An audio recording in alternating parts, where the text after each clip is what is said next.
built around the concept of success never rests. On your worst day, be good. On your best day, be great. And on every other day, get better. Coach James Mays, it's a pleasure to have you with me here today. I know you're in New York City with your family, so I know, it's something for you to break off for an hour here and join me today. So I appreciate that.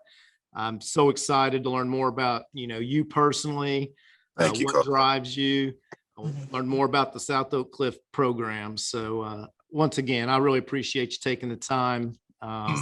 You don't know me from Adam, really, Coach, and you've been great to always help me out with these. So thanks. Thank you, Coach. I appreciate you. Appreciate your invite. Well, first, Coach, I know you went to Prairie View A&M. Most people probably think you played basketball and was a college basketball star. So I just want you to take me back a little bit to your early years, maybe even before Prairie View. Where'd you grow up, and maybe who was those major influences, that gave you that desire to succeed and ultimately pour into the lives of others, like you do? All right. First of all, I just want to say I appreciate you, Coach. Thank you so much for the invite, coming on to share with some things. It's not very often that I get a chance to do this. I have in the past, but I appreciate it because truth be told, I would like to share some of the stories for the fact of just helping somebody that may have had similar circumstances that I did. But I started, I guess, cliche-ish, very humble beginnings. I actually grew up two blocks from South Oak Cliff. South Oak Cliff was my home school. I actually went all the feeder pattern schools, from the elementaries to the middle schools, eventually got to SOC in the 9th grade. Back then we had an annex, and we call it South Oak Cliff Annex. We had a 9th grade center that was not on the main campus. So I attended that. Ironically, I didn't play any sports in high school for the high school team. I played all Pop Warner, Little League, played everything, baseball, football, basketball. I did all of these with either YMCA or local teams and things like that. One of the reasons why, almost similar to what you said earlier, Coach, believe it or not, growing up, I was the smallest kid always in my class. I was always the smallest. I'm talking about from kindergarten all the way up to maybe middle school. It started evening out. I started catching up with some of the girls. That's how small I was. I'm not talking about just the boys. I'm talking about the girls too. Even the shortest girl was bigger than I. So I was a real small kid growing up. I had asthma. I had some limitations, things like that, but I always was active in sports. I went to SOC in the 10th grade year. I got to the main campus. I still played sports. In fact, I was a quarterback on the football team for 3 years in Pop Warner, the undefeated teams and stuff like that. So I actually could play. But the issue was this. Back then, South Oak Cliff had so many players. I wasn't going to get on the field, and I wasn't delusional about that. So I wasn't going to get on the field, but I wanted to play. And so my playing days came with the intramural, not the intramural, but the little leagues and things like that, local little leagues. And so I participated. So the only school team that I actually made at South Oak Cliff was the baseball team. And so I actually played varsity baseball as a 10th grader. And so I was pretty good. And in fact, I was extremely good at baseball. I pitched. I was throwing it probably before high school was out. I was throwing close to 90 miles an hour. I had real hard fastball. And I played second base. I was a great fielder. And so 10th grade, after the 10th grade year, I'm still make a long story short, I was getting into trouble. I was, doing things I wasn't supposed to. My mama threatened me that I'm going to take you out of SOC, yada, yada, yada. So one thing led to another. Finally, the last episode that broke the camel's that broke the camel's back, my mother pulled me out of SOC and she sent me to a magnet school. And that magnet school was business and management, magnet school downtown. And so I attended business and management, but I still played baseball at SOC. Back in the day, you can still do that now. You could attend the magnet schools and play at your home school. And so that is my career right there. And actually, College, I chose Prairie View, and I actually went to school playing baseball. And that is how that whole situation is. So, but at the same time, in college, you get to college, now you have intramurals. And so although I played school baseball for the school team, I also I kept playing intramural basketball, eventually started coaching, actually, our intramural fraternity team. And so our fraternity team made the championship one year, and we lost in the championship to another fraternity. And that was a great experience for me. But those early years was something that really shaped. But here's the real deal that really shaped me. I come from a family of coaches. My dad, he was actually in the AD. My dad was an AD, middle school AD for as long as I can remember. Russ Middle School, started Charles Rice Elementary in South Dallas, which I went to St. Anthony private school in South Dallas as a kindergartner, and then he went on to Russ Middle School. That's in far north Dallas, next to Love Field Airport, and then eventually settled at Cary Middle School in North Dallas, next to Thomas Jefferson High School. And he was an AD from the time I can remember. So I was always at the stadiums. I was always around the game, and so that is I guess that's what sparked where I was interested in more than one sport. You know, I went from baseball from football to basketball to track. And hell, one year I even played soccer. I didn't last long. When I got kicked the first time, I put soccer to the side. But I played every single sport, and that was because my dad, he was involved in sports. No pressure at all from him. He didn't no expectations ever as far as that. You know, he knew I was small in stature, and I think because of that, he wanted to put any extra pressure. You know, your dad is an AD. You need to do this. You need none of that. You know, he totally let me decide on whatever I wanted to do, and whatever I wanted to do, he supported me. And so that is kind of what sparked did. And one more I want to add about this. When I was in elementary school, he was coaching at Russ Middle School. And on Russ Middle School basketball team, he was the star of all sports, the name Kevin Murray. Now, I don't know if you know Kevin Murray, but that name will ring familiar like this. He's the father of Kyler Murray, the quarterback for the Cardinals. And I watched Kevin and his brothers, all of them was athletic. And so I was actually on the sidelines with them during those games when he was in middle school and when they was dominating, following him all through high school when he got to the high school level. And so my interest in sports was sparked by incidents like that along the way. And so that is how that early, and not only that, the rest of my family members was involved in sports. My aunties played sports. My uncles played sports. A lot of them were coaches. So basically, I come out of a family full of coaches and athletes. And so, you know, and nothing was expected, like I say, too much of me, because I was always the short, the run of the bunch. Not too much it was expected, you know, do the best you can, junior. They call me junior. Do the best you can, junior. And that was it. But it wasn't the expectations. And I guess I kind of, in a sense, snuck up on that whole deal like that. And so that is how that ended up for me. Well, I love hearing that because, you know, we were talking earlier and I was telling you how my mother influenced me so much, and I was always the smallest kid. Right, always.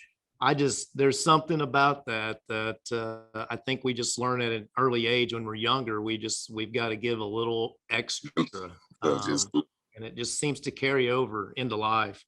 You know, I know you talked about Kyler Murray's father and things of that nature. So you majored in finance, I understand, at Prairie View. You said you went to the business magnet school there in Dallas. So that obviously that's where that come from. Finance. But now you're, you know, educator and coach, a little different path than a lot of people. So, you know, when was that moment you kind of had some clarity that education, coaching is, you know, that's my calling? Well, to be honest, I didn't actually find it. It actually found me. And the story goes like this. I graduated from Prairie View in '89, all right, with a finance degree. And so I'm still heavily involved in sports and things like that. And so I get back home and I get on actually with a company in New York. I'm in New York right now, so I guess it's ironic. So I get on with a company, First Investors out of New York, and I test. I get my stockbroker's license. I get my insurance license. So I'm hooked up. So I started working accounts and things like that in the field that I was trained to do. And then lo and behold, that October of '89, the stock market crashed. And I mean, things was just horrible. Just horrible. And so for a young representative stockbroker, it was hard on me because I couldn't generate any business. And so my mom, here go mom again. Mom says, well, I tell you what, until it comes back, until you get in a better situation, why don't you go sub? And so I followed her advice. I went down to the district. I applied to be a sub. Of course, they need subs all the time. So I got in as a sub. And so I started subbing, doing that. And so the market still haven't bounced back. And so my first sub job was at Long Middle School, all right next to the Woodrow Wilson. So I subbed Long, and so I had a terrible experience subbing. I mean, the kids actually, Coach, I haven't told this story too much, but I'll tell you for the first time in public. The kids actually glued me to the seat. They put tacks in my seat and they glued me. And I had on my best Wall Street blue suit that day. And they totally ruined my suit because I had sat in a seat that they had glued and put tacks in it. I was so embarrassed. Of course, I was too done. And so I said, I'm never going back to Long Middle School. For one, I'm embarrassed. Number two, it was a horrible experience. So the next day, South Oak Cliff called. And so South Oak Cliff called, they said they needed some subs. And the week they called, I remember like it was yesterday, the week they called was the week of the boys state tournament, right? So the school was almost empty. All of the teachers gone because they gone to support the team. All the students are gone. And so they needed some subs to cover the school. So I was one of those subs. So I got there on basically abandoned weekend. It was, dead man's town weekend, nobody there. And so I did the sub assignment. A principal asked me to come back the next day. I came back the next day. So I did that assignment to Friday. The next week was spring break. South Oak Cliff, Coach Dyer. They lost in the semifinals that year. All right. And that's when they had Derek Batty, Holly Bonner, they had Cordell Love, Ishmael Muhammad. They had just a stacked group. I mean, it was all-state, all-star group. And so they lost. They was juniors. And so they lost. And so after the spring break was over, which was the following week, they brought me back again. And I actually finished the year out at South Oak Cliff as a permanent sub. And so going into the summertime, I'm still waiting on the market to bounce back because my mindset is I'm going back and get my Wall Street job. I'm going back and get my stockbroker job. And so it is, things are still bad in the market. So the school year rolled around and it started. I had started AAU coaching at the YMCA that summer, and they gave me my first team of 10-year-olds. All right, because I still had that coaching bug from school and all that kind of stuff. So I went down there and volunteered, and it was totally volunteer. So I was volunteering and I was doing some side work trying to make some money. And so I was doing that, and my first group was a 10-year-old. We took a beating that first year. We was 0-10. I mean, we lost by an average of at least 50 to 60 points on average. These are kids just want to play. And I played at the YMCA. I'm going out trying to give back to my community. So I totally get it. But this was the list of all the mothers that want their son to play, and they just come sign the list. And then I'll call the list and get all those kids. That's my team. I learned the valuable lesson that first year from that experience. The valuable lesson was this: you have to go get your own kids. You have to go. And so that was the experience. So that taught me that summer. And then when school rolled back around in August, I was actually brought back again as a permanent sub. I'll never forget it. They gave me an English 4 assignment. And the English 4 assignment, she was out, the teacher had to be out on medical leave. They gave me her class, and I held her class from August the first 6 weeks was from August to December. I was that. At the same time, I'm in the building. I'm not coaching formally, but I'm getting to know Coach Dyer. I'm getting to know the players. I'm getting to know the teachers. And so I'm still coaching AAU on the side. And so now what happens is all the kids at South Oak Cliff that was interested in basketball, for whatever reason, that didn't play for Coach Dyer, I got them. I started reaching out to kids. Do you want to play basketball? Do you play for schools? And then Coach Dyer started helping me because some kids that he said had some issues that were not going to play for the school for whatever reason. He started reaching out and said, Coach May, or James, it was James then. It was James and Mr. Mays. James, here's another kid that you can put in your program. Here's another kid. And so he started feeding me kids that was not going to play for the school. They had grade issues, behavior issues, and things like that. They just couldn't get it together, but he still wanted them to play. And so I got a chance to do that all through that. Actually, it was that 91, 92 school year, through that whole year. And so I was and so I went from 0-10 one year to basically undefeated the next year with 14-year-olds, 14, 15-year-olds. They were ninth graders. And so, and my kids was based out of South Oak Cliff. And I had some other kids from Lancaster, DeSoto, they was all over. But my my team was from South Oak Cliff because I would work there every day. And so that was my pipeline. And so, I worked the entire year again as a sub, getting sub pay. I got a small child. I'm married. And so I got to get some more money. So I got to make some decisions now. And so at the end of the year, we had a dean of instruction named Ms. Mary Watkins. She came to me, she said, Mr. May, she said, I know you don't plan to stay, because I was pretty open with them about my plans and my goals. And this was one of them. She said, I know this is not what you want to do, and I know you're going to go back. She said, but do me a favor, while you're here, why don't you go ahead and get in this program called alternative certification?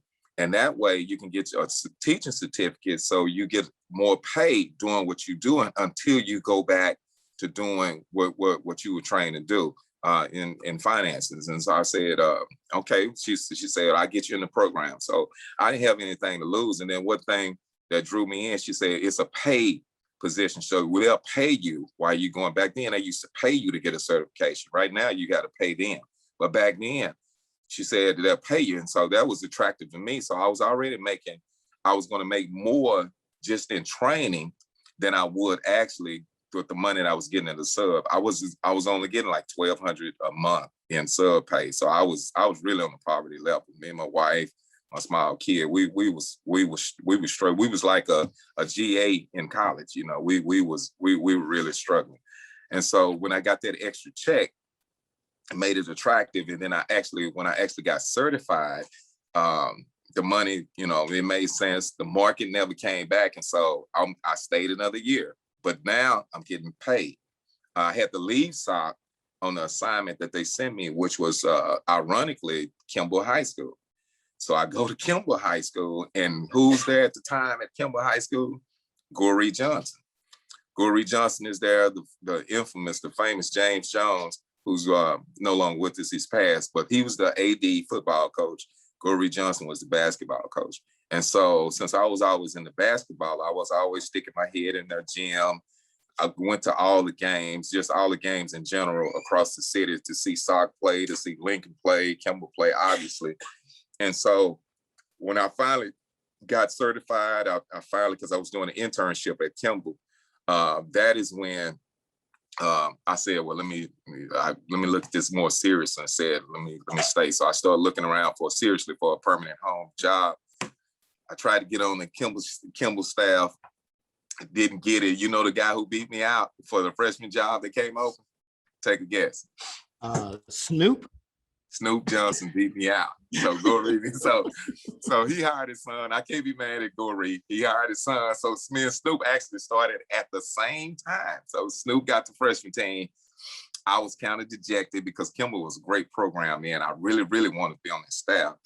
I didn't get it. So I my head was down. So I went, I said, well, let me go try South Oak Cliff one more again. That's been all my go-to. I went to school there, and they saved me at the sub position. They got me certified. Let me go back one more time and see what they have in the well. The day I walked in, I went to see Coach Dye. I said, Coach Dye, I said, I need a job. He said, I said, I need a job. Do you got any suggestions? He said, it's a miracle you walked in. He said, I need a coach right now. And he hired me on the spot. Sent me to the principal, Mr. Wallace. They hired me on the spot. So I started, they hired me as a reading English teacher. And they didn't hire me as assistant boys basketball coach and football. That was the caveat. I had to coach football too. And so I did that, and they hired me. And that is how I got into teaching, but I never was supposed to be teaching. My goal was always to be a stockbroker, be in the market.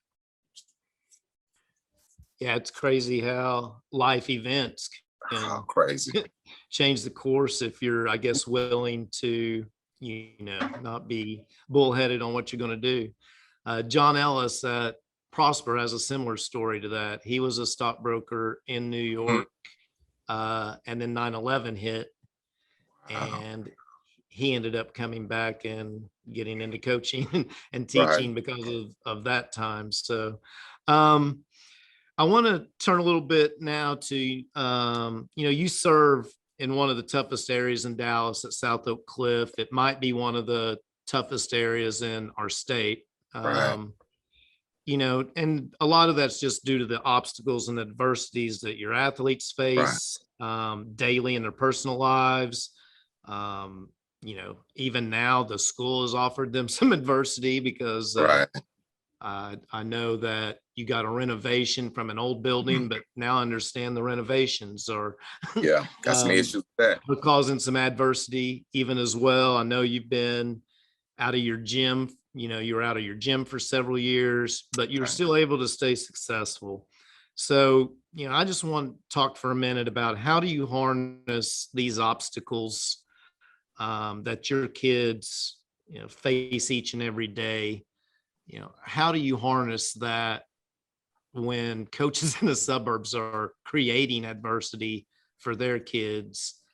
You're just trying to figure out how to harness it. So can you just talk a little bit about, that? Right. And you said it, actually, that was the perfect word that you used, harness, because 75216, which is our zip code, is definitely one of the hardest areas, most difficult areas in the state of Texas. We lead almost every negative category. If you talk about crime in some situations, the age rate was one while we was right up there to the top. The health services and things like that. Even something as simple as grocery stores, we are considered a food desert because of the lack of grocery stores in the area. So it's a lot of obstacles. Single parent homes, which is one that we deal with all the time. I'm almost an expert at single parent situations right now. So it's a difficult situation, but the thing about it is we try to make sure we refocus their mindset as far as the condition that they're in, and don't so much look at it as a negative or an obstacle, but look at it as a way that you can use to motivate you. A lot of times when you see our teams play, a lot of times they're playing with the motivation that they gotta make it. They got to make it out.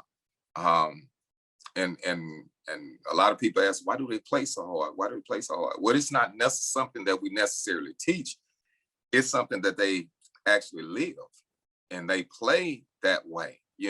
Every day is a situation the kids got to be thinking, not necessarily life or death, but they got to be thinking survival. So they're almost continuously in survival mode. And we all know when all of us, that's not them, but when either one of us get in survival mode, we focus more, we're more deliberate about what we do, we're more cautious of what we do, and it drives us to be focused in a way that we never could be without that situation that's in front of us. And so our kids are constantly in survival mode a lot of times they're in battle mode because a lot of them, develop, defenses and reflexes and things like that. You can use all your psychology terms to describe the mindset that they're in. But when you get a kid like this, and the good thing about that situation, I guess the positive thing about it, you can't get this kid any other place as far as the mindset that they're going to bring, because you can develop in the suburbs because you don't have the same obstacles that they're dealing with. So their motivation is different. You can't get it in rural areas because their situations are totally different. Even if they're in poverty situations, it's still a different mindset that they have to deal with. They don't have to deal with a survival aspect of it because you may or may not run into a life or death situation. A lot of our kids, they've actually seen, dead bodies and things like that, because there's constantly violence around the neighborhood and things and such. But we take all of that and refocus them. And you got to address their needs. If they're hungry, if they got, living situations that they need to be addressed, you got to refer those families to those services and things like that they qualify for. Sometimes you got to help parents with that and those type of situations. But the type of kid that you're going to get a motivated kid, and you're going to get a focused kid. And then our job is to make sure we're doing all the technical things, the day-to-day housekeeping things. You got to make good grades. You got to make good grades. That is stressed so much. We still stress that to this day. It's not the basketball is the key, because the basketball is just going to give you an opportunity. But what's the key to that whole situation is your grades. If your grades are not right, even if your basketball is right, you're still not going to be able to take advantage of the situation. And so we go in from the grades, and so we start building the foundation, and then we do what you call a player development type of system that we run. And I got this actually from Coach Rodney Reed, that used to be the assistant at Kimball. He eventually became the head coach at SOC right after Coach Dyer. I didn't get this head coach job. They brought in Coach Rod Reed. Kimball had just won a state championship, and I think you remember with Gerald Sasser, you had Calvin Williams at one, and you had those guys on that team. They had just won a state championship. Rodney Reed and Snoop, who I just mentioned a while ago, they were the assistant coaches on that team. And so Coach Dyer retired. And so I actually was considered to get that job. And I wanted it real bad. I was only 2 years in. I had 2 years up under Coach Dyer. He mentored me for 2 years. I learned so much under him, but they didn't give it to me. And I was kind of upset, not upset in a way, but disappointed. And they brought Rod Reed. Rod Reed was just as young as I was, but he had won a state championship with Gorey Johnson. And the good thing about it, I knew Coach Reed from when I worked at Kimball. And so we actually was friends. And so that made the transition, him coming over, was pretty smooth. And so he got the job. I worked under him for 3 years, learned so much under him. And so that whole deal about dealing with kids in adversity, learning new systems and things like that, I learned the whole new system under Coach Reed. For 3 years, I learned the system. Coach Dyer, I learned his system for 2 years. Both of their systems was deeply engrossed in grades, both of them. And so that is why I incorporate that into my system as far as what we demand. But we actually start from grades. Basketball gets you in the door. The grades keep you inside the room. And that is the way we approach it. That's the way we get the kids out. We've had so many kids, the scholarship, go through the program, and the thing that gets them to the next level or wherever the next stop is the grades. And so that is what we learned. That's the system that we really employ. But the neighborhood and what they go through, that's the motivation. And then to keep them on track. And so my job is to keep them on track in the grades. My job in the coaching staff job, I got a great coaching staff. Their charge is to monitor the grades, help them out as far as if they having home situations. The moms, they have 24-hour, 7 days a week access to us. So if they want to call, whatever, if they're having problems at the house, we got to jump on that. If they're not doing right, if they're having problems with daddy issues, daddy's not there, yada, yada, yada, we go through that. If they try to venture or off into areas that they shouldn't be into, drugs or whatever, we got to deal with that. Violence and whatnot, we got to deal with that. So we got to deal with a lot of the situations. And I express to all coaches that come work at SOC, if you're going to take this job, it's not, don't get caught in the glory of this. No.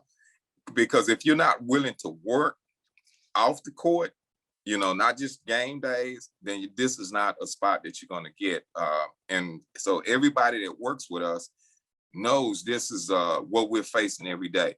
But like I said, the payoff, even working in a dire situation, the payoff for us is that we get a extraordinary motivated individual, student athlete that we wouldn't necessarily get if we was in the suburbs, if we was in another part of the city. And so it's a trade-off. That's why we have always been able to continuously be successful at some level, maybe not at a championship level.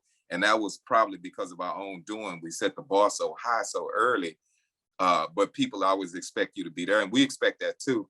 But, a bad year for us is you win 20, 25 games and you don't win a championship. That's a bad year, So, but how many coaches would die for 25 wins and make the playoffs every year? Well, I think every coach obviously would love that, but I bet there's a small percentage of them that would be willing to do the things that you have to do day in and day out to get those Exactly. 25 wins. Exactly. It's hard for a lot of coaches to go watch one summer league game a week. And I've got a feeling you're around your kids probably 6 days a week, if not 7. Most at definitely. some capacity, because they need you. Right. So I don't know. I have a ton of respect for what you do, Coach. And, because I just know you're in such a different situation. And Right. so, I assume there are times that, you say to your team, look, guys, we've dealt with this, and this, and that. Yes. We're prepared for this moment. Mm-hmm. Yeah. Right. Is there a particular moment in the last, couple of years that you could point to this, an example of, that particular situation happening? Oh, most definitely. That's easy. What we've been through the last 2 or 3 years with this building situation has been, it's been different. And to not have a practice facility for a high school team, a gym, and you're talking about a program that literally runs 12 months out of the year, weekly, constantly, to all of a sudden have a gym and facilities taken away for you for 2 years. Now you got to get a plan to how you're going to handle this. And so it's frustrating. It was frustrating for the kids that went through the program, just like the kids that graduated this past June for 2021. Those kids, when we first got them, we got them in the 9th grade. Okay. So we go through the 9th grade year. We start August out. December, we have to move out of the building because it was time for reconstruction. Mm-hmm. So remodeling. So we went out. So we left that building when they was 9th graders. We didn't return again until they were seniors. And so in the time, the 9th grade year, the second half of that, the 9th grade year, at the end of that, the 10th grade year and the 11th grade year, we had no practice facilities. We had no gym. And so what we had to do was constantly, weekly almost, find places to practice and find places to try to take care of business. And a lot of times in the off season is which most of our work, to be honest, like most basketball coaches, the most important work you do is in the off season. It's not in season. So when we got to in season, the district helped us provide a practice space, which we practice at AAA Academy, which is now preparatory. It's a preparatory school where we rented their gym for 2 years in season. So from October, when practice started, that 3rd week in October for the boys, all the way up to when you finish playing, hopefully in March, that's what we use to practice. But after that, we were back on our own. So we didn't have a place to go. We didn't have a place to practice. We couldn't do open gym. We couldn't do skill work. We couldn't get shots up. You can stay as long as you want to today and get as many shots up. That was gone. And so, but to try to keep the kids motivated, we stayed in it with them. We begged, borrowed, went to wherever place we can, places like Kathleen Gilliam over there with Principal Gail Smith, come over there and let us use her gym. A lot of time, one of the magnet schools in the area. We went to PV together, so that was a great connection. She helped us with that. Other places, we would partner with the recreation centers in the area. We go up to Tommy Allen Recreation Center. We'll play in the leagues up there. We was just trying to find a place to go. We was like a homeless basketball team, and we were homeless, and we was just trying to get it. But the funny thing that happened during that 2-year period, we actually had two of the best years that we've had basketball wise. We definitely maximized everybody's potential. You know, we got kids to play like they never have played before. And I believe it was because of what they were going through. And we constantly kept them in a focused mindset and a fight through mode. And they played that way. And so at the end of this year, we had Antonio Patterson, which was one of the top players in the state. He made All-State, TABC All-State, which we hadn't had an All-State player since C.J. Massenberg in 2015. Hell, we've had great players since then, but not that to reach that level. He scored over 1,300 career points at South Oak Cliff. So he, you know, that type of adversity. And like I said, to tell his story about what he came from, he got parents that are incarcerated, you know, living with his grandmother, living pillar to post, just dealing with what he was dealing with personally to get out of that. And he scholarship this year. He'll be attending MCC on the basketball scholarship, that whole thing. But it just using that adversity we most recently went through, even the kids that we have now, they didn't experience that because they came the year after that. Well, a couple of kids, they did, a couple of classes did experience being gone. But I think that whole focus, we're going to use that to motivate us and push us to the next level. And we'll get about a 2-year run off of that situation. And then it's back to normal, because now we're dealing with a kid that wouldn't know anything else but the new facilities, you know, which we call them spoiled right now. They're spoiled. They're living a good life. They don't know anything about that other stuff. So, but that's how we use that latest adversity. I guess if they start slacking, you can always use we're not going to practice in this gym anymore. We're going back to the rec. We're going back to the rec center. Yeah, we're going to the rec. We were better there. Yeah, it's killing us. Yeah, too spoiled. Coach, I want to dive into your program's culture and your brand a little bit. You know, I had the opportunity to watch you play a couple weekends ago down at that TABC showcase. Mm-hmm. So, and you know, you're the only SOC coach I've known. I didn't get to Dallas till probably around 99, 98, wow. 99. Wow. So you're the only coach I know from SOC. Now, realizing you came from Wall Street, now I kind of get the suits at the games every night. I was always impressed with that. I always wore a suit, and a lot of it was because James Mays wore one. If he could wear one, then I should wear one too. But you know, I kind of know what your brand is, and I imagine a lot of people that listen to this podcast does. But you know, how would you define the culture and your brand at South Oak Cliff? The culture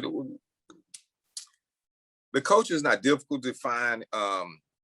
You know, everybody know the area, you know, we come from. We try to set a standard of excellence, and a brand of basketball that is unique to our situation.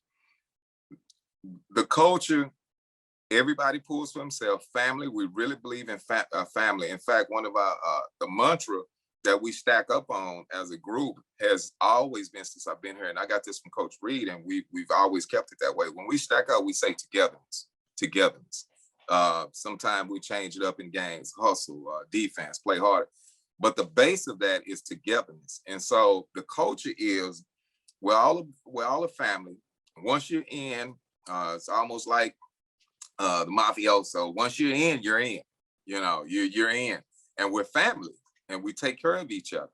And the culture is that when we pulling for each other, we're brothers. with family, the coaches, everybody, we have to pull that mindset because of the difficulties of the situation. And that sets a culture of closeness and togetherness. And that's what we stack out. We say togetherness. And because of those situations, it makes you together. The more adversity that groups face, that is the glue that pulls them together. And the new school, the I guess the push now, they use bonding experiences, team bonding experience and stuff like that. But basically for us, that's just adversity, and it bonds us together and we get each other through. You know, you'll see the kids helping each other. You know, if they got difficult situations, I'm not just talking about a basketball court, this is off the court. Classroom, they're helping each other. You know, they're helping each other study, they're tutoring each other. Off the court, they're having issues. You know, you'll see them a lot of times sharing money, you know, gas money, and you know, you have any money today, they'll share like that, and they'll take care of them. They'll share shoes, you know, they, you know, I got extra shoes, you want them, you know. It's that together, that type of culture, you know. Even the coaching staff, our coaching staff, we spend so much time together. We spend more time together, just like most of the coaching staff, than we do with our own families, you know, because we're there all the time, you know, with each other, trying to get it done. I require a lot out of the coaches to work weekends because I need them on those gyms, tracking the kids, looking at the different kids that we have coming in, the 8th graders, going out to those practices, helping those coaches. It's a lot required. And so we spend a lot of time together, and that fosters that close relationship and that culture, because it's all about culture. When those kids come in there, they got to understand, they got to feel family, not just say family, they got to feel it. In order for them to feel it, it takes time. You know, you got to pick up the phone. You got to keep great communication with parents, especially a single mom, because she has the most issues and problems, and she's going to need the most help.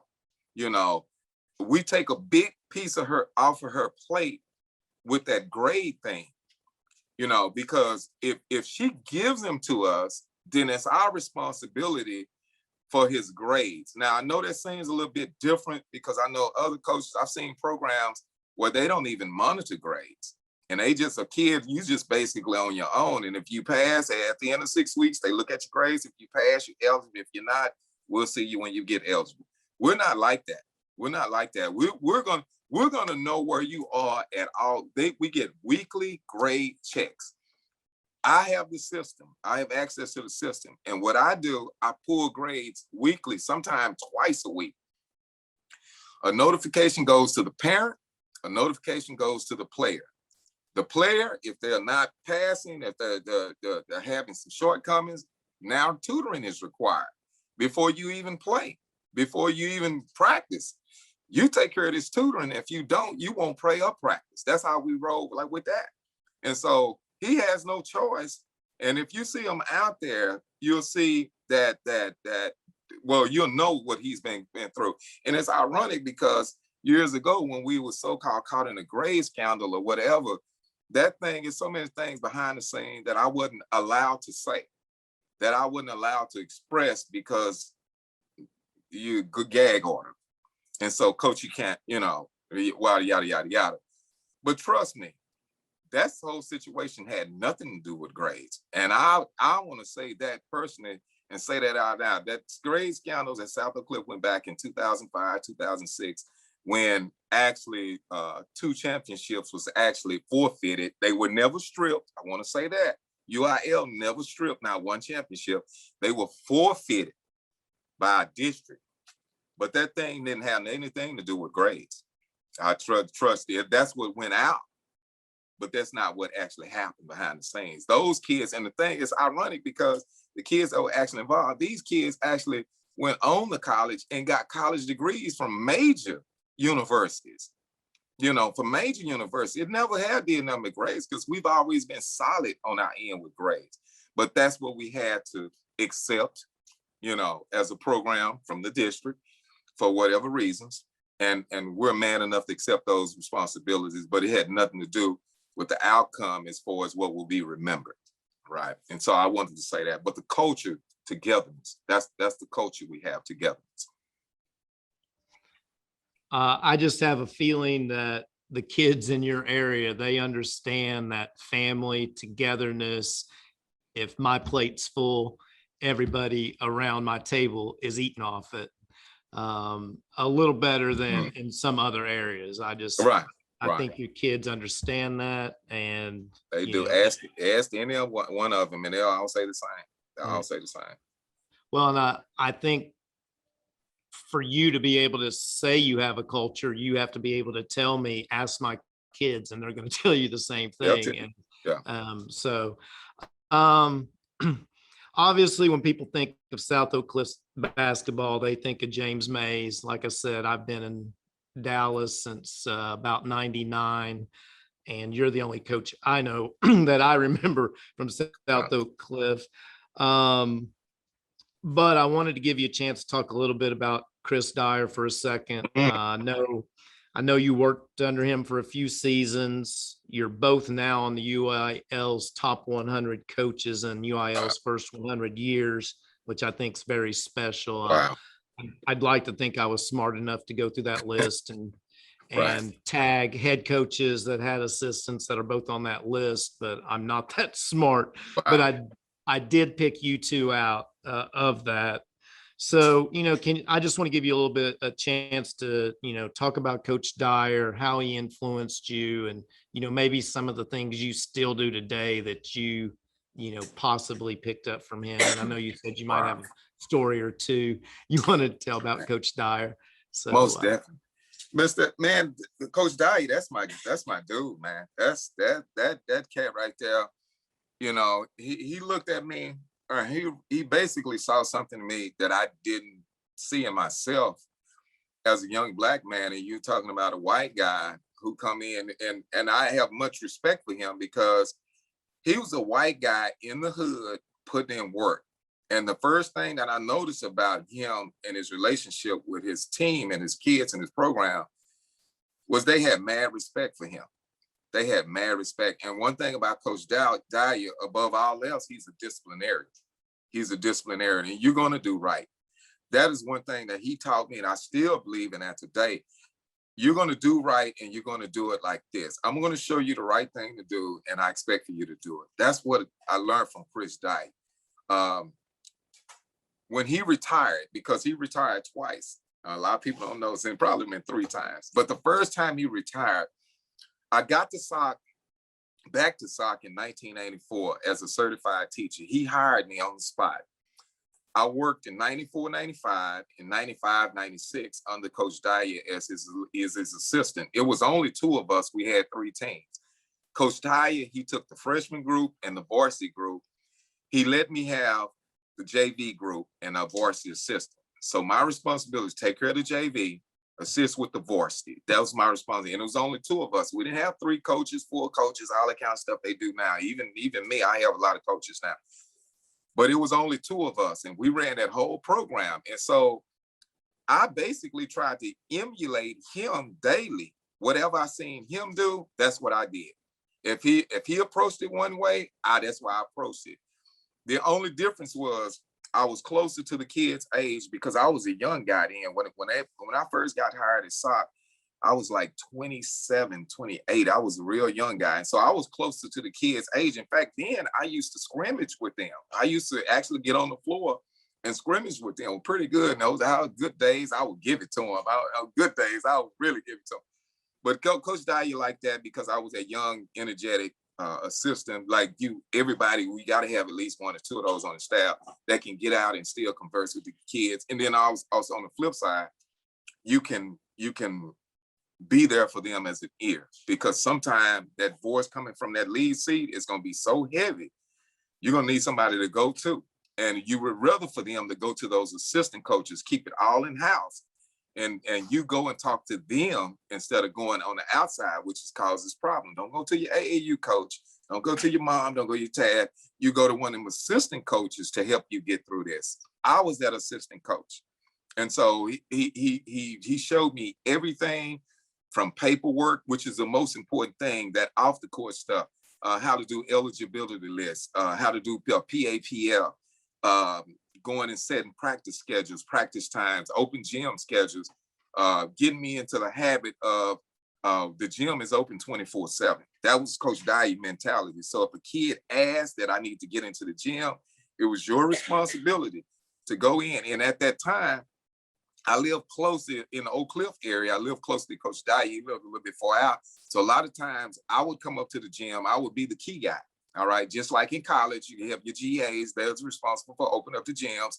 That was my job. And so I started in early with the mindset that you got to work. You got to work. The biggest problem with assistants today is they don't want to work. They want the glory on game night. They want the articles when they come out in paper to mention the names, but they don't want to do the behind the scenes work. And we can't use young assistants like that. The young assistants, they got to be hungry to work. And so that's what Coach Dye taught me. So he taught me that whole deal. Quick story. By the way, now let me tell you the story first, and I'll tell you what happened after. Okay, so we're going down to the Waco. We're going down to the Waco Optimist tournament. This back in the day, that's when Waco Optimist, it was everything. It was big.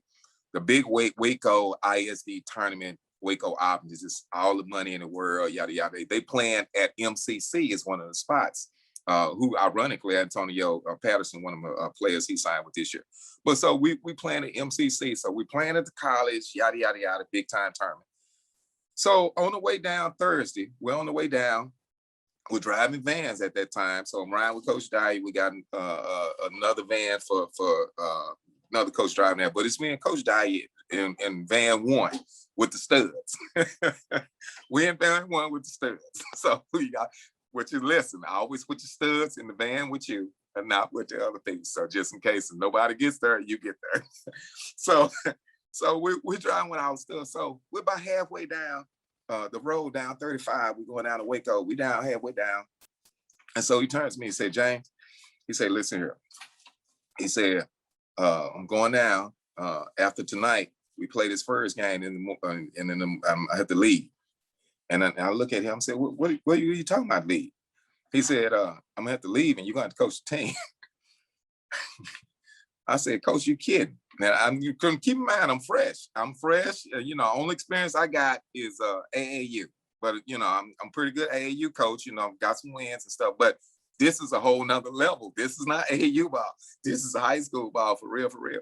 And so he said, you're going to coach. And he said, I got to go back. I got a court date. He had to go back for a young man, testify on behalf of a young man, that was in the program or whatever, that some issues. So which is one of the issues we have to deal with. So he had to go back and do this. And he said, after the court date, then I'll come back and we'll finish up Saturday or whatever. I'll come back for Friday's game because we got 2 games. I come back for Friday game. You take the morning game. So I was like, Jesus Christ. So sure enough, we play that night. We win the first game. He packs up, he leaves. He say, they're yours. I'm like, Jesus. So I said, golly. So I call in one of the kids that I was close to, and he was the captain of the team. And at William Mays, we called him Dude. He was a 2-guard. He was a shooter. And so I called Dude in there into the room. I said, look at the dude. I said, everybody knows Coach Dye. You just told y'all he leaving and whatnot. He said, I said, I'm gonna need you help me with this. All right. Because we had some for real dudes on the team. You really, Coach Dye, you really had to strong arm a lot of those kids to really keep them in line. And I was gonna have to do the same if I was gonna get through this weekend or get through this game in the morning. I was just worried about the game in the morning. So, sure enough, we get to the game, we win the game. Oh, Jesus Christ, I didn't let Coach Dye down. We're still in the tournament. Good. We won the first game. So I get the call at the first game. I get a report. I made a call. Coach Dye, we won. I'm just happy. I'm elated. I don't know. Do I, win first game, varsity assistant, lead on the sideline. So he say, well, that's good, Jane. That's real good. Because he always call me Jane. He said, I got some good news and bad news. He said, see, the bad news is that I'm not going to be back. The good news is you're going to coach again. I was like, golly. And so, make a long story short, we went Friday night. We get through the hotel stay. It's two night hotel stay, which I was really worried about because I've been on the road with teams and stuff like that. You know that whole deal. We get through the night. We get up that morning. We go eat again. We win the next game. We make the championship game of the Waco Optimist tournament. This is big. That's like You make championship DISD tournament or Waterberg over in Fort Worth. And make a long story short, we win the whole tournament. My first varsity tournament, we on the sideline lead coaching. We won a championship game at MCC. And then after that week, after that tournament, something clicked in my mind. I said, what clicked in my mind is what Coach Dyer probably already knew. What clicked said, I can do this. I can do this. I'm built for this. I can do this. And from there, my confidence went from here to here as far as if I could lead a program. For one, the obstacle was my youth, because back then coaches just wasn't that young. I looked like my players, just as young as my players then. And I eventually get the job at 33 years old. But then when I first started, I was under 20. And so, and then to fast forward, Coach Dye ended up retiring after that year. But his conditions for retirement was, you got to give James his job. And so he had some head bumping with the current administration. It's almost like when he said, that's who I want, they said, that's not who we want. They brought in Coach Reed, which was okay for me. I was kind of disappointed because I thought I was ready. But to be honest, in hindsight, 2020, I wasn't ready. I wasn't ready. I needed those 3 years under Coach. I was 30 years old. I needed 3 years under Coach Reed to find out his system. Coach Reed was Goree Johnson's assistant coach. So what eventually happened was this. I learned South Oak Cliff system. I learned Kimball's system. In fact, Kimball's system is similar to what we do today. Same thing Snoop was doing. The success you seen Snoop have over there was the same type of success we was having, because basically we was running off the same system. Only difference was my system, I had Chris Dyer's system, what he had, Goree Johnson's system, what he had, and then my system, what I incorporated for some things, or some twerks and some tweaks and stuff like that. And that's the systems that you see when coaches talk about systems and systems like that. These are the type of things that's really real, because I got a chance to incorporate all of those systems. And then that is the effect that Coach Chris Dyer really, really had on me. He's seen this a long time ago, to be honest. And so it's not ironic that two of us end up on the same list. He's seen this before I could ever even imagine what was going on. And I think he's seen my work ethic, my willingness to learn, to sit and learn. Be humble. You got to be humble at some point, because you got to be able to hear what's being taught, which a lot of coaches, a lot of young systems, that they don't hear. They don't listen. They hear, but they don't listen. And so I was willing to listen to what was being told of me. And so that's the effect that whole Chris Dye. In fact, to this day, Coach Dye still comes over. He's at a camp this week at the school going over. I'm here in New York, but he's there, helping out with camp. So that's the relationship. But without him, I'm telling you, none of this would be like it is now. He's that dude. I appreciate you sharing that about Coach Dyer, and I know people listening will enjoy that story. I have a similar story. My first varsity game was about 2 weeks into my student teaching, and we opened up with Oklahoma Christian School, which had Keontae Roberts that ended up going to Oklahoma State. Yeah. One of the first 6'5" guys that I ever seen come down on one possession and hit a three, come down the next position and post you up, come down the next possession and hit a mid-range. So, and I barely knew the 10 kids on our team's names yet. Wow. Kind of a similar situation. Coach Gravely said, hey, Oldham, we're playing this school OCS over here in Edmond Friday, but my stepson's getting married, so you're going to take the team. And I'm like, oh, okay. Okay. But, it was kind of the same way for me. It's like, this guy believes in me enough to send, Right. He had won a state championship at actually at the same school when I was in high school. But yeah, sometimes you get thrown in the fire and you figure out what you're made of, and, and that's what it's good. I felt fortunate I had mentors that, he also let me coach our summer leagues in Oklahoma. He'd let me coach Mm, the varsity during the summer. So I was coaching against other 5A head wow. coaches as a varsity assistant. So those type of things, I think head coaches can't do enough for for their assistants than to Hmm. give them responsibilities. Hmm. Um, so as I mentioned earlier, and you talked a little bit about with you and Coach Dyer, you both on the UIL top 100 coaches in the first 100 years of UIL basketball. I just wanted you to talk a little bit about what that means to you, personally for a few minutes. To be honest, I hadn't even thought in those terms. When I got the announcement, my wife actually had pulled the things and she showed me, and I was really honored. To be honest, I was really taken aback because in my mindset, I got a lot of work to do. I still got a lot of work to do. I'm still, and my mind is in that mode. I can't break that mode. And I guess when it's all over, when I sit back and you start reflecting, that is when I guess a lot of those emotions will start coming out, or feelings about it, whatnot. But I'm definitely honored to even be on there. And I'm definitely doing things, I guess, to even prove farther that it was the right choice. But like I said again, it's a great honor to be even mentioned with because some of those coaches I seen on that list, man, a lot of those coaches were my heroes, and I'm just, Jackie Carr, man. At one time I ran Jackie Carr down he was at a Hall of Fame induction, and he was being and I don't know if a lot of you guys remember Jackie Carr. He was the coach at Houston Wheatley High School back in the 70s, 60s and the 70s, and Wheatley was dominant, real dominant back in the day.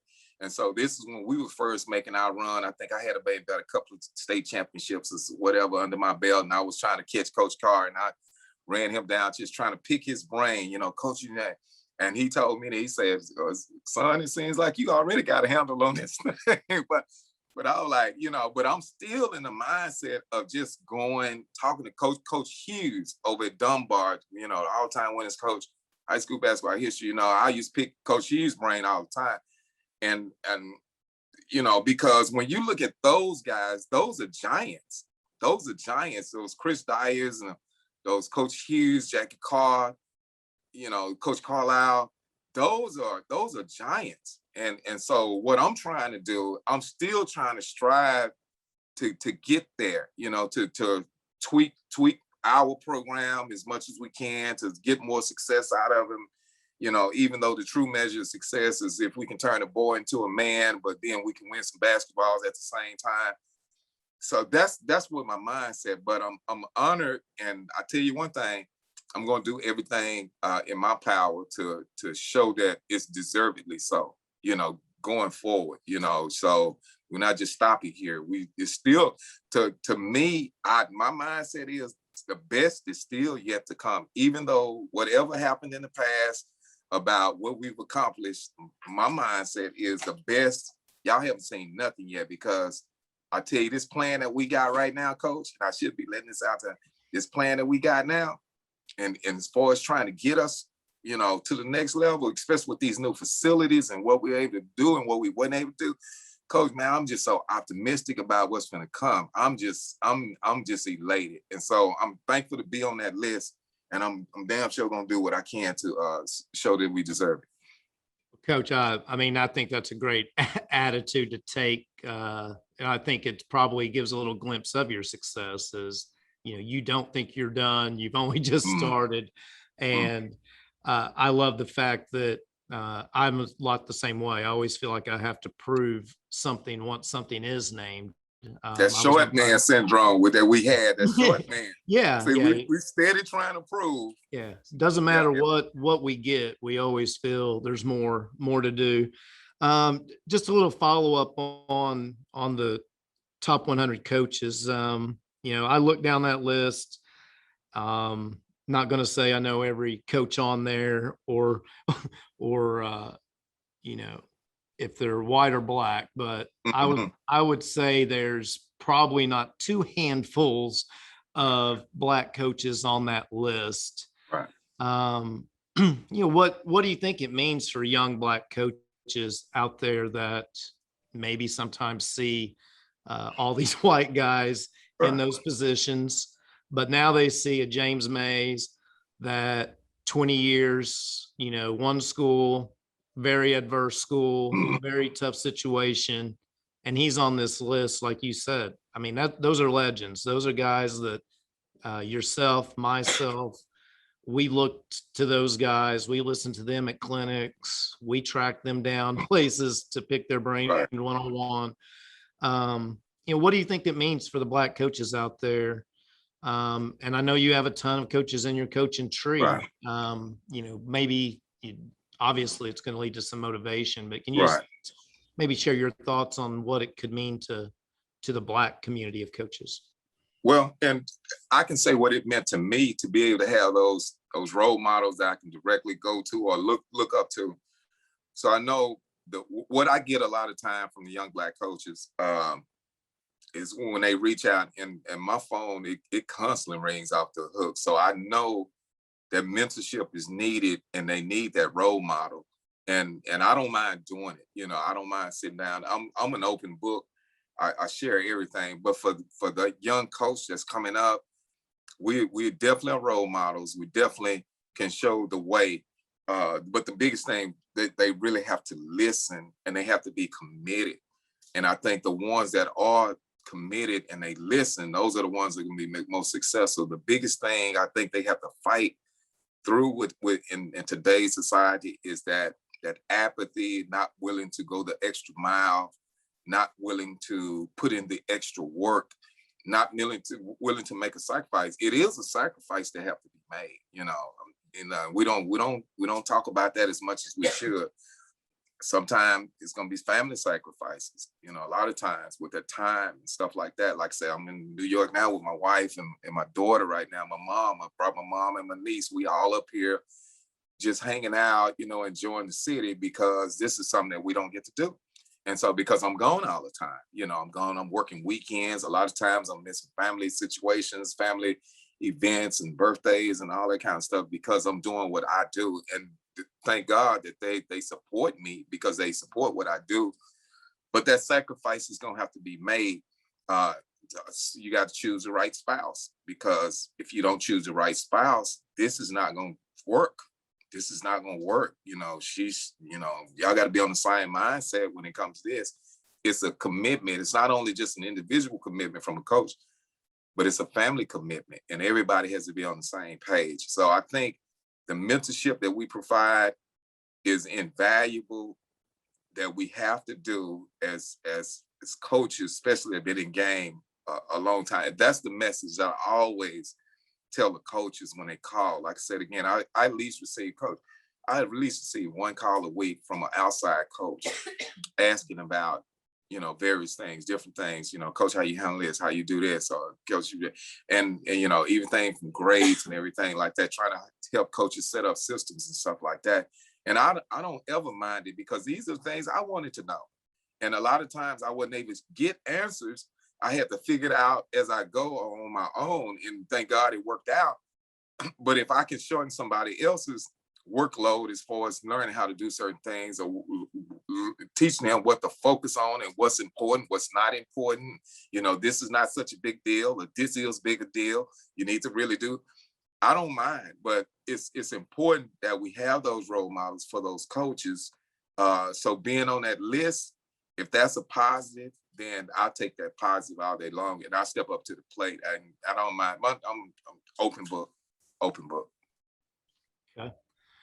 Well, I personally think it says a lot, that you've accomplished so much under the conditions you've worked under for 20 years. And I wouldn't think there's a better example to young people that you lead of the success under these conditions. Like I said earlier, I think you can always say, if I can do it here, right. accomplish what I've personally accomplished here and what we've accomplished as a program, then you can too. And I can just see you pushing that mentality out through your program. Definitely. The next thing I want to turn to is, I know most coaches have used their success at SOC to bounce, whether that was to a college job or if it was to bounce to, maybe a better suburban job where the facilities were better and maybe they didn't have to watch grades so much or Right. be the Right. dad. And but you've stayed at SOC through it all. You've told me in several interviews and conversations the struggles you've had there, just Right. facility wise.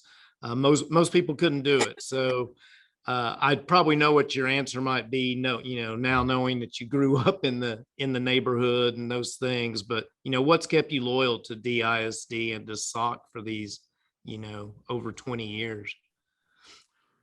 Well, it's definitely a combination of things. That the loyalty presents itself and the offers were there early, not so much now in my later years, but early I did get the offers for the college, the inquiries about what do you think about this, or will you be willing, and from major schools too. I got a lot of coaching friends at major schools, Big 12 all over the place. I love friends with a lot of those head coaches in the Big 12. SEC, and so it's the opportunities were there. This is what kept me, right? Because a lot of people, this is question comes out: why so long? Or when are you going to retire, coach? How much longer? This is what kept me. Number one was the loyalty to SOC. Obviously, I went to school there, the neighborhoods. Yeah, I grew up a South Oak Cliff fan. In fact, my dream job actually was to be the head basketball coach at South Oak Cliff. This is when I was a young man. Like I said, I grew up in a coaching family. My dad was a coach. My Uncle Zane is all y'all coach. But the deal was, I always wanted to be a part of that program in some way. We spent a lot of nights going and following SOC. And so when I got that opportunity, it's not something that I just want to throw away, just easily and haphazardly. Here's the other thing that a lot of people don't know. This is probably the main reason. Okay, you ready? All right. I was married before, my first marriage. I got a divorce, all right? The job had a lot to do with that, not being home, not being here. That's one of the sacrifices. The sacrifice was made, a heavy price was paid for that. But out of the divorce, I had 2 sons. I got custody of my sons when I first started coaching. So this is 2000. I got the job in 99. I first was separated, being totally transparent. I first was separated in 99. That was this spring. I got the head coaching job in 99 October, right before the season started. So I'm separated. I'm not living with my sons, going through that whole divorce thing. And right around 2001, the divorce was finalized. I get custody. I got an 8-year-old and I got a 2-year-old that I got to raise, an 8-year-old and a 2-year-old. I can't just be getting up, moving, packing up, going to different cities just because this job, that job, that job. So I basically, with the help of my mom, my circle, my then girlfriend, who's now my wife, we all pulled together and raised the boys. One actually graduated from Townview, played all his ball at SOC. He followed the same path I did. And then my younger son graduated from SOC in 2015. And then my daughter now attends SOC. She's in 9th grade. She just finished the 9th grade year. She'll be going to the 10th grade. Dance group, she runs track, all that kind of stuff. And so my personal reason for not leaving is because basically it wouldn't have been a wise decision for me to uproot young kids, moving them across. And I knew the workload that was waiting for me if I took a college job. My main responsibility would have been recruiting. I would have been on the road, probably 90% of the time as an assistant in the college game. And that would have once again, and then how unstable the college job situation is. I may be here for 2 or 3 years, that coach get fired, or we all have to leave, and now we're going to this spot, and Now we have to leave, stay 2 or 3 years. And I didn't want to put my kids through that because I had a lot of coaching friends that were actually living that life. All right. It seems attractive. The money may be good, but that whole dynamics of the family structure is not good at all, And so that was one of the main reasons that I never made the choice to leave. And so on the flip side, it worked out good for me because, like I said, again, the things we've been able to accomplish and stuff like that. So it kind of smoothed that desire. And it wasn't my desire to even go to the college level. So that wasn't something that I wanted to do real strong. It would have been good if the situation been right. But I was already in the dream job. So why should I leave? And that is what I, surmised over the years. And so it just worked out good for me. And the kids are all stable. They're all productive. They're educated. They're making good money. Got to get this last one out right now. When she leaves, hell, I may leave too, in the next 3 years. That'll be a good exit, But that's the reason why, Coach. That's why I stayed. Well, I find it interesting that, your culture of your programs based around family, and you're there due to family. A lot of us in the coaching world are too selfish, I think, and just think about that next job and those things, and not what it does to our children and our wives and those things. So I have a lot of respect for you to think about those instead of just, your career. I actually chose not to have children because I wasn't going to be dragging them around to gym because I never thought that was necessarily fair. But that was just me. Coach, I feel you'd be successful, anywhere in a basketball program, whether it was suburbs with all white kids or, where you're at. I think you'd be successful if you started a business. I think you'd be successful in any organization you may lead. But I think it's due to the way you approach life. So, can you just give me real quick, what do you feel is the key to your success, personally? Well, definitely my faith, definitely believe in God, have a good spiritual foundation, Christian foundation, because this thing, at the end of the day, and I think we all realize this at some point, this is bigger than us. We don't really control any of it. And if we don't respect the power of God and what he can do, I don't think we could really just sustain. You can reach a level, which you probably won't sustain it because of that. And so you really have to be grounded, because I know the things that I've experienced personally, and also the things I experienced professionally. If I wasn't spiritually grounded, sanity, first of all, I couldn't have kept my sanity. And I look at even that whole deal early, going through that grade scandal back in the early 2000s. That was crazy, Coach. That was, you talking about when you're the lead story on the major news channel in your area for months at a time, the lead story, what's going on in South Oak Cliff today, this, that, and the other, and you're in charge of that program. I'm in charge of that program, and that's being said, that'll break a normal person. That'll make you go into a space and cry, crawl up and hide. But going through that, daily prayers, meditation, you remembering everything that you was taught as a youngster about getting through adversity, things like that. No weapon formed against you should prosper. You're going through those things, and you have to live it. You're not reading it anymore. You got to live this now. And I lived that. I lived that daily, and it didn't break me. In fact, something strange happened. It made me stronger. It made me stronger. And almost like any situation that comes up now, Coach, I don't look like, we're not going to make it through, or my whole mindset, it flips into solution mode or battle mode, or let's form a plan, because it's an out. You just have to find it. That's just like basketball games. It's an out. It's a way you can win. You just got to find it. The key is just getting your kids to execute.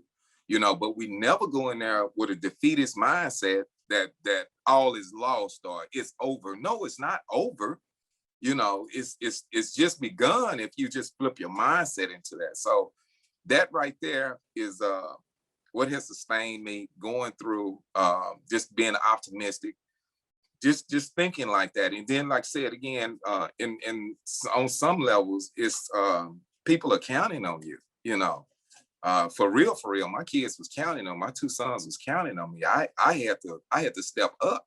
I had to step up, or you get back and things are not going to work up. So that type of thing. And then just going over some of the principles that we try to teach our kids. Like we teach 4 stages of player development. It's just real simple. Stage 1 is discipline. And that is what people that are responsible for you, handling you, over you, that are your guardians, that's what we're responsible. We're responsible for putting discipline in. Number 2 is self-discipline. Once we've done our job, then you kick in and now you can do the job yourself. Self-discipline, doing what you're supposed to do when you're supposed to do it. Real simple. Working out. Nobody has to tell you to work out. You know what you're supposed to do. Homework. Nobody has to tell you to do your homework. You know your homework is due. Emptying the trash, cleaning up your room. Your mom should not have to come in and tell you to empty trash, clean up your room. If you're self-disciplined, you do it because that is what you should do. That's the stage that we're trying to get our players to. As soon as we get them as 9th graders, we're trying to develop them, get them to self-discipline level as quickly as we can. When we get them there, the next stage is confidence. How they work, the time that they put in, the commitment is all going to be the base for their confidence. If you do not have confidence, you cannot play this game. If you don't have confidence, you cannot be successful in life. Because it's not just about ball. This is a life process we're teaching them. And then the last one is we call it our level 4s. Our goal is to have 5 level 4s on the floor at all time. And these are the players basically that compete. Level 4s to compete, just to compete. You got to learn to compete. Life is a competition. You're going to compete with somebody for the next job. You're going to be competing for somebody for the next contract. You're going to be competing for somebody to win a political contest. It's about competing, and you have to be in a certain mode, mental space, to be that way consistently without being knocked off of what you're trying to do. These are the things that I constantly try to live by. And we're constantly continually monitoring our susceptibility to make errors. And so we have to continually monitor ourselves as well as kids, just trying to help them get through that. And so these are the things that I try to live by, try to instill in these kids and our kids, just to try to be successful, especially, like I said, in the environments they grow up in. It's no room for a lot of time for mistakes. You're not afforded a mistake. Your mistake may be life altering. It may be life threatening. Who knows? And I've had kids to live with that. I've been to so many funerals that I lost count a long time ago. So that's real too. And so it's just, that's just something that we just have to instill in those kids. But that's what I try to live by, try to get it by. I think that's good stuff, Coach. I think it wasn't very long after our panel that you were on that unfortunately we had the George Floyd incident. Mm-hmm. I believe it was just literally weeks after you were on that. And I thought about you and the things you have to teach your kids. And then you just said it. One little mistake for them that other people walk away from can be life-ending for them. Obviously, having a lot of white friends and family and things, they don't always understand my point of view of things. But I didn't see George Floyd laying there that night or that day when I saw it. I saw Cameron Mason and I saw Michael Connor and I saw Tim Foster and I saw James Mays. I saw people I knew. And so So just a strictly basketball question. I know different coaches approach it different ways, but I wanted to get your opinion on it. Are you the type of coach that changes your style to match your talent, or do you plug your talent into your style and your system? That's a great question, Coach. Um, I'm more so lean toward the first one that you said, as far as we try to change our styles to meet um, what system was, try to fit the system to whatever talent level we have. We can address that. We got to identify it early, though. We got to identify what kind of talent we're working with in the spring. So immediately after the season is over with, and you start going into your off-season program, we give them about a week or whatever to, get your legs back up and you go back to some normalcy. And then we flip them over into to workout, spring workout mode. And then from there, we're doing a lot of evaluating and finding out what kind of kids we have, and then what do they have the potential to be. And then once we find out what they have the potential to be, that is when we set our workouts. Right? We need to work on this. We need to work on that. He needs to look more work on his handles. He needs to work better on his mid-range, his jumpers and things like that. We've actually entered into a space that's real tricky right now, because we're trying to produce 3-level players, multi-skill, dimensional players in our guards. All right. So we want all of our guards to be able to penetrate and score, mid-range and score, shoot the three. Because that makes it difficult. I think Baylor gave us a blueprint there with this past championship with their guards. We're trying to build guards like that. They can do all three and defend at the same time. And so we set our workout schedules. These are the guys, things that we're trying to do. So we're trying to fit those. Now, the system part, here's the tricky part. Well, here's the advantage that I have. We have it, so I've been coaching so long, and we have seen so many styles of play, and we have incorporated different styles of play over the years, that we can literally choose the style that we want to play from the system that we already have. If you've seen our playlist, from defense, offensive playlist, out of bounds sets and all that, we literally can pull from those lists and say, this style fits this group, and we can play like this. If we want to play up tempo, we can pull from that list this, the offensive, defense, and we say this style can fit this group. So, to make a long story short, we're not limited about what we can or can't do from a system that we know or we don't know, because we have such a vast amount of things that we've learned over the years, and that we have in our so-called bank of systems, that we can actually literally tailor-made a system from what we already have to the players that we already have. And so that's where we are now. And so we're trying to build a certain player, because in our system we have things that we feel like our group of kids that we have now can really take advantage of this particular style of play that we can play. We don't necessarily have to press every year, or zone press every year. We don't necessarily man press every year. We don't necessarily have to isolate as much. We can motion set, or we don't have to motion set. We can go ISO plays. We can do a little bit more trap. So we're trying to tailor-made this group. I think we can get the more, and this is why I'm so excited.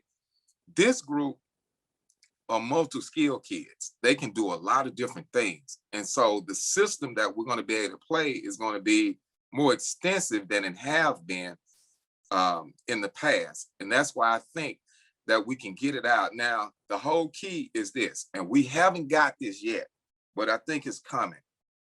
When we do get that major 4 or 5 star, start to get that kid again, which is, and I got a whole theory on what's going on now as far as the patterns, the movements. A lot of kids moving around right now. Then you got what happened to us. You basically had a suburban migration that happened with our area, so we lost a lot of kids and families. That thing is starting to shift back. You're starting to get kids move back into the city that we're going to benefit from.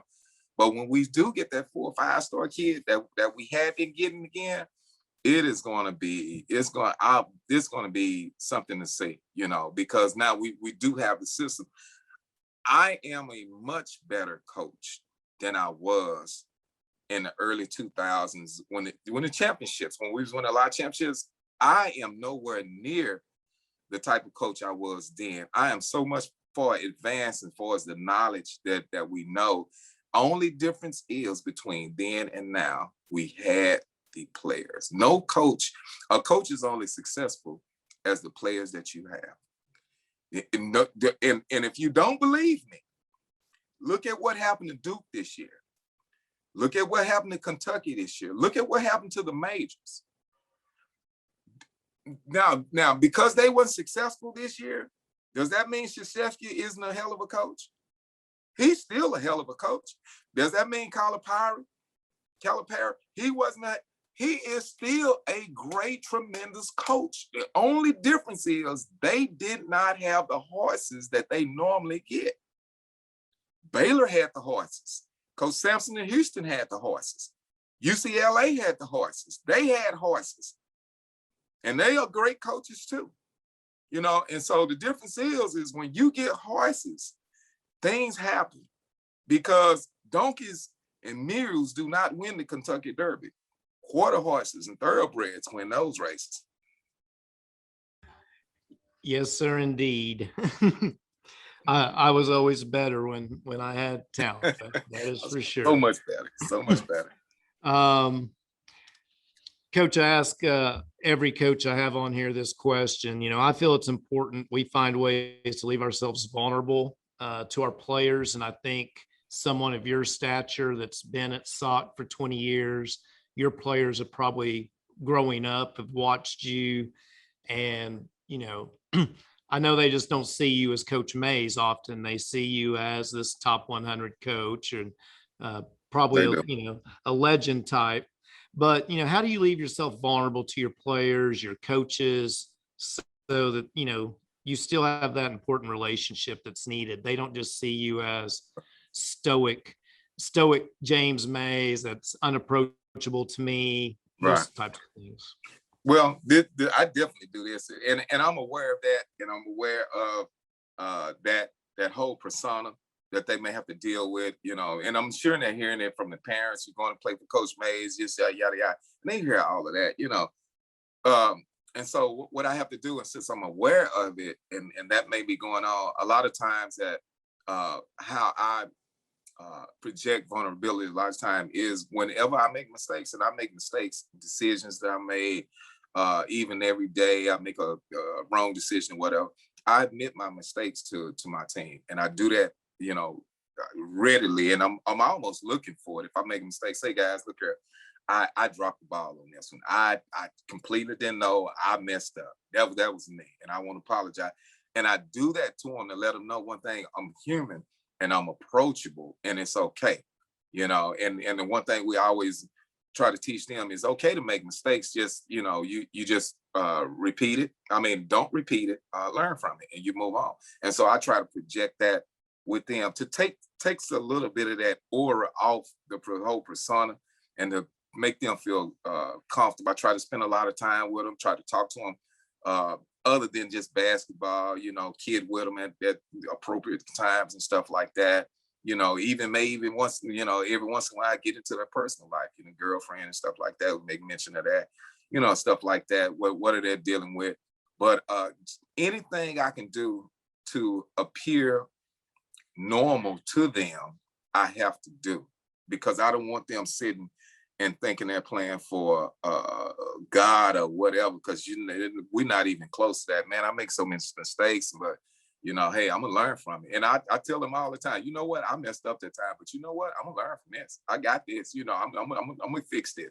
Now I give that to them constantly because they need it. They need it. Yeah, I mean, I think that's great, and I think that's the best and easiest way for us to connect our teams is just, I was the same way. Sometimes you have to find things to pick on yourself about. Right. But, I don't know. I was the same way. Let them know, you know, we listen to some of the same, I hear some of the same music you hear. I don't live in a coach's cave, and stuff. Right. So all that I believe is really good. And I think in your situation, obviously, definitely good stuff. So coach, I call this the Big 12. I'm going to give you 12 words. If you can just hit me with a one word or a quick thought of, what you think on it.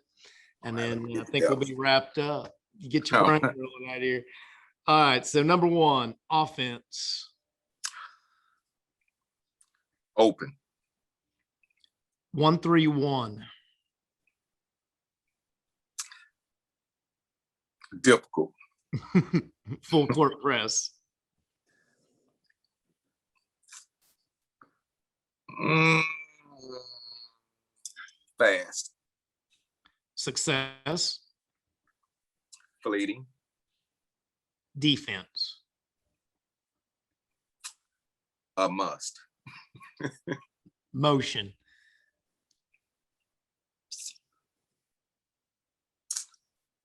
Not important.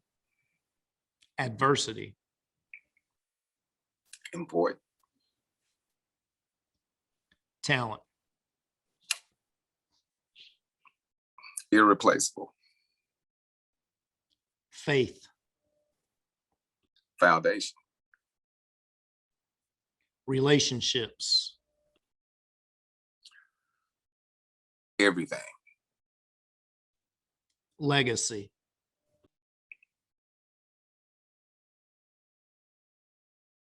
Opinion. Shooters. Great. Always great to have shooters. Great.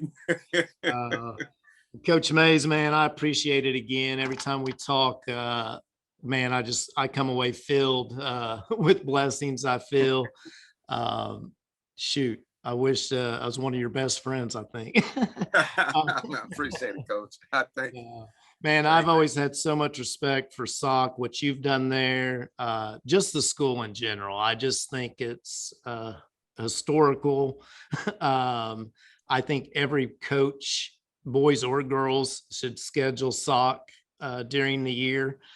I know when I was at Wiley, we played SOC every single year. Right. Just because I felt it was a traditional type school and different things.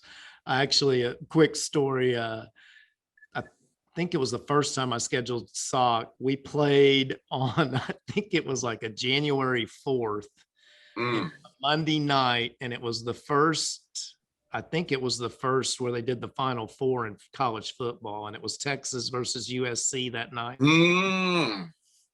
And here we're trucking down to one of the field houses to play SOC. Wow.